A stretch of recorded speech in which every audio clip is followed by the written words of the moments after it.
It was a Friday night, one of those nights where the silence in the house felt almost too loud. I sat in the dark living room, my mind racing.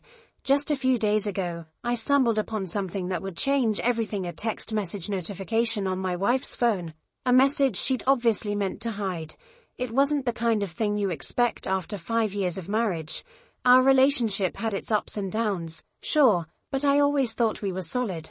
So when I saw the message from a name I didn't recognize, something deep inside me just knew. It was one of those gut feelings you hear about, the kind you can't ignore.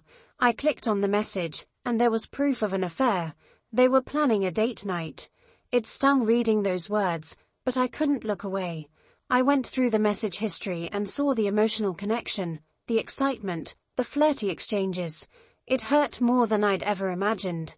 I was living in a world that felt like it was crumbling around me. But I knew one thing: I had to play it cool, at least until I had a plan.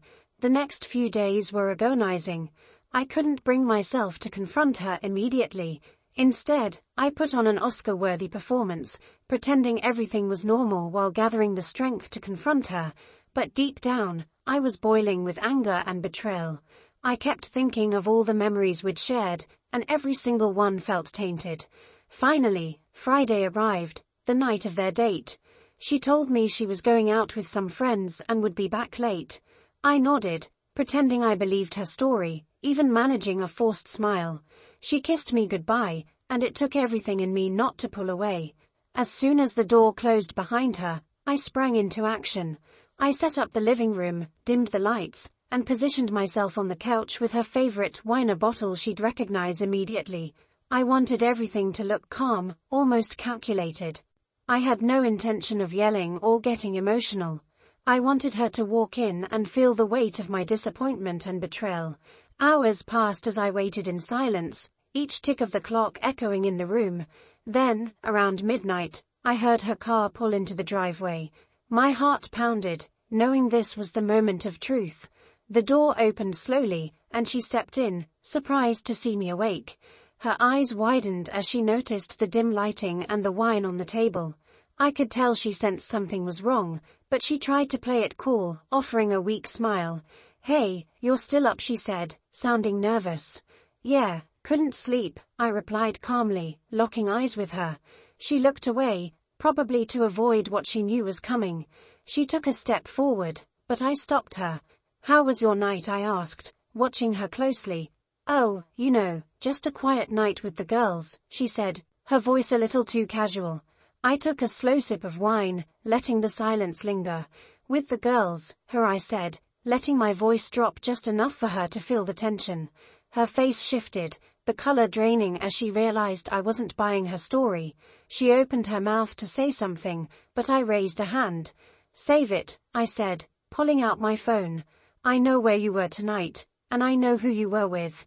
Her eyes went wide with shock, her hand covering her mouth. For the first time, she looked genuinely afraid. "Look," she stammered, I can explain." She tried to step closer, but I stood up, creating a wall of distance between us. "Explain," I repeated, feeling the anger I'd kept bottled up for days starting to bubble over. "Explain how you've been sneaking around behind my back. Explain how you could lie to my face every single day." She was speechless, her eyes tearing up as she realized there was no talking her way out of this. I could see her searching for words, anything to make it right, but nothing came. "I thought we had something real," I said, my voice cracking despite my best effort to stay calm. "I trusted you. I gave you everything, and this is what I get in return." She broke down sobbing, reaching out to me, but I backed away. "Please, just let me explain," she begged.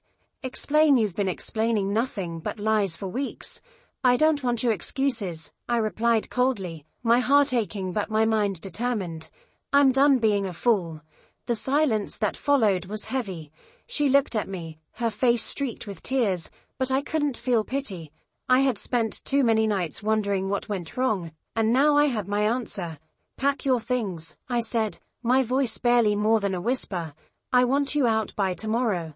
The look on her face was one I'll never forget, pure regret and desperation. But I was past the point of sympathy. She had made her choice, and now she was facing the consequences. As I watched her retreat to the bedroom, still crying, I felt a strange sense of relief. The betrayal hurt, but at least now I knew the truth. There was no more pretending, no more living a lie. That night, as I sat alone on the couch, I realized that sometimes the hardest thing you can do is let go. But in that moment, I knew that letting her go was the only way I could finally be free.